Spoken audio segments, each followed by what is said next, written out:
तो इस एपिसोड की शुरुआत वहीं से होती है जहाँ से पिछला वाला एपिसोड खत्म हुआ था। पैट्रियाज सोरियन के सामने बैठकर उसे समझा रहा था। बीस्ट दो प्रकार के होते हैं, एक कॉमन बीस्ट और एक स्पिरिचुअल बीस्ट।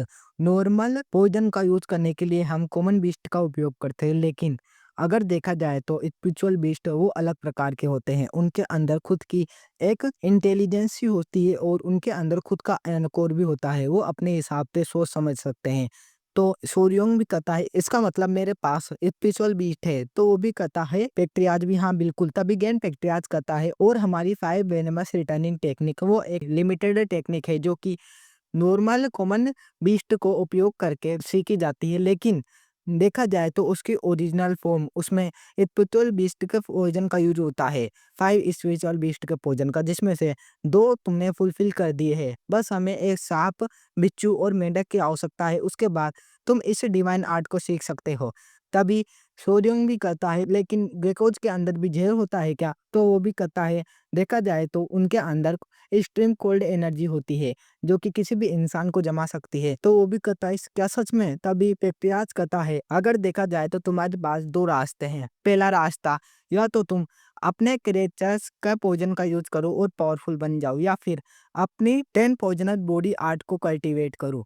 बताओ तुम इन में तो कौन सा रास्ता चुनना चाहते हो? तो वो भी कहता है क्या 10 ग्रेट पॉइजनस क्रिएचर्स का यूज करके मैं अपने पॉइजन्स को फुलफिल कर सकता हूँ? तो वो भी कहता है हाँ ऐसा हो सकता है, लेकिन तुम चाहो तो उस ह्यूमन फेस स्पाइडर का भी यूज कर सकते हो। तो सोरियोंग अपने मन में सोचता है सच में देखा जाए तो ये बहुत ही ज्यादा सोचने लायक है।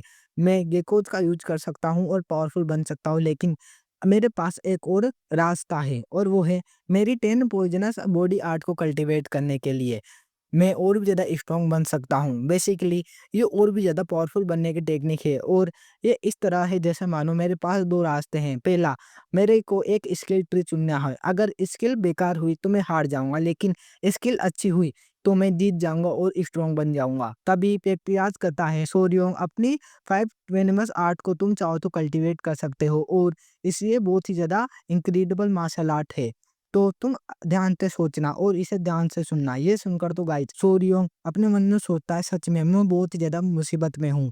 मेरे पास 2 रास्ते हैं, या तो मैं आराम से पॉइज़न का यूज़ करके आगे बढ़ूँ, या फिर मेरी 10 पॉइज़नस बॉडी आर्ट का यूज़ करके बहुत स्पीड में आगे बढ़ूँ। लेकिन अब मुझे क्या करना चाहिए? और गाइस इस समय सोर्योंग बहुत ही ज़्यादा मुसीबत में पड़ चुका था और हमें दिखाया जाता है सोर्योंग सोचते-सोचते जा रहा था। हवांग उसे देखकर उससे कहती है सोर्योंग तुम्हें उस प्रॉमिस को भूल जाना चाहिए। तुम चाहो तो तुम 10 पॉइज़नस बॉडी आर्ट को भी सीख सकते हो यूनवा के पॉइज़न का यूज़ करके, लेकिन मैं तुम्हें सलाह दूँगी कि तुम्हें 5 वेनेमस रिटर्निंग डिवाइन आर्ट को सीखना चाहिए। वो बहुत ही ज़्यादा इनक्रेडिबल मार्शल आर्ट है। तुम्हें ज़्यादा जल्दी नहीं करनी चाहिए। तुम परेशान मत हो। मुझे पता है कोई भी रास्ता हो तुम आराम से उसमें सफल हो ही जाओगे। तो वो भी कहता है लेडी हवांग सच में अब मुझे कैसे भी करके मेरे रास्ते को चुनना होगा, इसलिए मैं थोड़ा समय लेना चाहता हूँ। और गाइस हमें 2 दिन बाद का सीन दिखाया जाता है, जहाँ पर सोर्योंग अपने पलंग पर लेटा हुआ था। वो कहता है 2 दिन बीत चुके हैं और मैंने अभी तक कुछ सोचा नहीं है। मैं बहुत ज़्यादा परेशानी में हूँ।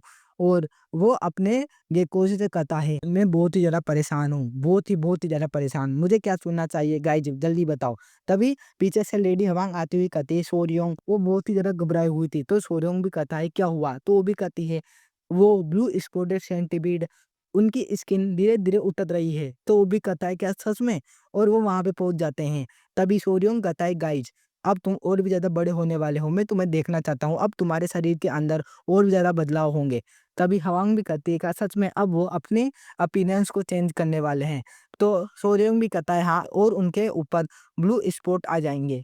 मुझे लगता है कि ये अपनी मदद की तरह बन जाएँगे। मैं इन्हें देखने के लिए पागल होता जा रहा हूँ। मैं इन्हें देखना चाहता हूँ। तभी हवांग भी कहती है हाँ, मैं भी इन्हें देखना चाहती हूँ। तभी गाइस सोर्योंग को कोई चीज़ याद आती है और वो अपने मन में सोचता है रुको 1 सेकंड, यहाँ पर कुछ तो गलत हुआ है। देखा जाए तो अभी एक ग्रेट टेक्निक को परफॉर्म करने का दिन है, जहाँ पर हमें पॉइज़न का यूज़ करना है और हमें इन सेंटीपीड के पॉइज़न का यूज़ करना था, लेकिन अब इनका पॉइज़न और इनका शरीर पूरी तरह से ड्राई होने वाला है। अब मैं क्या करूँ? मेरे पास 2 रास्ते हैं, या तो मैं गेकोज़ के पॉइज़न का यूज़ करूँ, लेकिन वो एक्सट्रीमली ठंडा है, इससे मुझे कठिनाई हो सकती है और मैं इन सेंटीपीड के पोजन का यूज़ करता, लेकिन अब मैं इनका पोजन का यूज़ नहीं करने वाला। तो मुझे यूनवा का ही सहारा लेना होगा और सोजोंग कहता है सीरियस होता हुआ, अब मुझे कुछ तो करना होगा, तैयारी होने वाली है और इनकी बॉडी वो और भी ज़्यादा हार्ड हो जाएगी।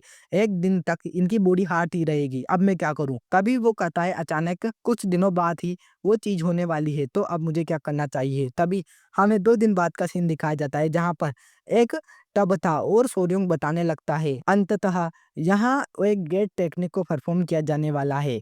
10,000 पॉइज़नस आर्ट, ये एक गेम टेक्निक है जिसमें एक फाइनल परफॉर्मेंस मुझे देनी है और यहाँ पर सेंटीपीड के पॉइज़न का यूज़ किया जाने वाला था, लेकिन अब मुझे इस गेम आर्ट के अंदर किसी और का पॉइज़न का यूज़ करना होगा। देखा जाए तो मैं इसे रुकवा भी नहीं सकता था, क्योंकि इन्होंने बहुत पहले से ही इस चीज़ की तैयारी शुरू कर दी थी। इसके अंदर बहुत ही ज़्यादा मेडिसिनल एसेंस है और बहुत ही ज़्यादा पॉइज़न है।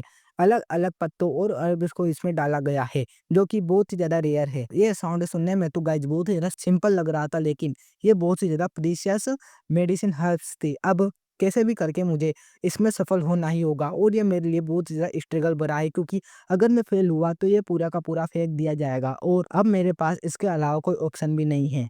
तो अब मुझे शांति से इसके अंदर बैठना है और इंतज़ार करना है। शायद अब मैंने डिसाइड कर लिया, अब मैं यूनवा के पॉइज़न का यूज़ करूँगा। और गाइज़ सोर्योंग उसके अंदर देख रहा था, वो कहता है इसका कलर वो कितना ज़्यादा डार्क है। तभी पीछे से गेनपेक्टियाज कहता है, अब हम शुरू करने वाले हैं, अब तुम जाओ और इस जार के अंदर जाकर बैठ जाओ। तो सोर्योंग भी कपड़े उतार कर जार के अंदर बैठता है और कहता है ये फीलिंग, ये तो मुझे बहुत ज़्यादा फ़ेमिलियर लग रही है, जैसा कि कोई अरबल बात हो। तभी गेनपेक्टियाज कहता है, अब हम कुछ हर्ब्स को लेने के लिए जा रहे हैं, तो कि बहुत ही ज़्यादा मेडिसिनल हर्ब है, वो तुम्हारे शरीर के अंदर पॉइज़न को रिस्टोर करने में मदद करेगी। समझ गए? और तुम्हारे अंदर पॉइज़न को एब्ज़ॉर्ब करवाएगी। तो अब हमें चलना चाहिए। तो पैक्रियाज भी कहता है हाँ, और मैं किसी काम से बाहर जा रहा हूँ इंग्रीडिएंट्स को लेने के लिए, ताकि हमारे पास कमी ना हो, इसलिए अब मुझे भी जाना चाहिए। और वो दोनों वहाँ से चले जाते हैं। तभी वहाँ पर आते हैं थोड़ी देर बाद हवांग और यूनवा, जिसे देखकर एमसी भी कहता है लेडी हवांग, और वो तीनों के तीनों अपनी फ़ॉर्म को चेंज कर चुके थे। उनके शरीर के अंदर नीले कलर के धब्बे आ चुके थे। उन्हें देखकर सोर्योंग भी कहता है नोवा, मायरा और ग्रेस, तुम तो और भी ज़्यादा क्यूट लग रहे हो। वो तीनों भी कहती है तुरुरुरु, गाइस जी उनकी आवाज़ भी कर रही थी।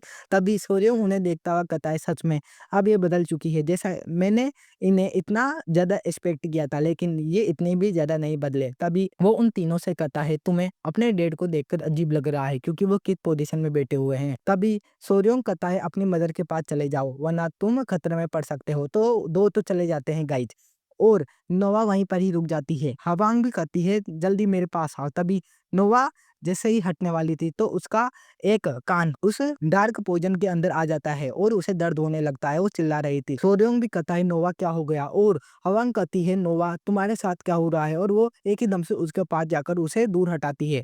उसी समय गाइस लोवा के मुंह के अंदर से पॉइजनस लार उस डार्क पॉइजनस पदार्थ के अंदर चली गई थी और उसके अंदर रिएक्शन होने लगता है, जिसे देखकर हवांग चौंक जाती है और बहुत ही ज्यादा गाइज एमसी को दर्द होने लगता है, क्योंकि गाइज गेम पेट्रियाज ने पहले ही कह दिया था अगर इस बात के अंदर तुम योनवा के पॉइजन का यूज करोगे तो तुम्हें दर्द नहीं होने वाला, लेकिन अगर तुमने किसी और पॉइजनस क्रिएचर का यूज किया तो तुम्हें बहुत ही ज्यादा दर्द होगा। और एमसी भी उसी तरह चिल्ला रहा था और हमारे ये एपिसोड यहीं पर ही एंड हो जाता है।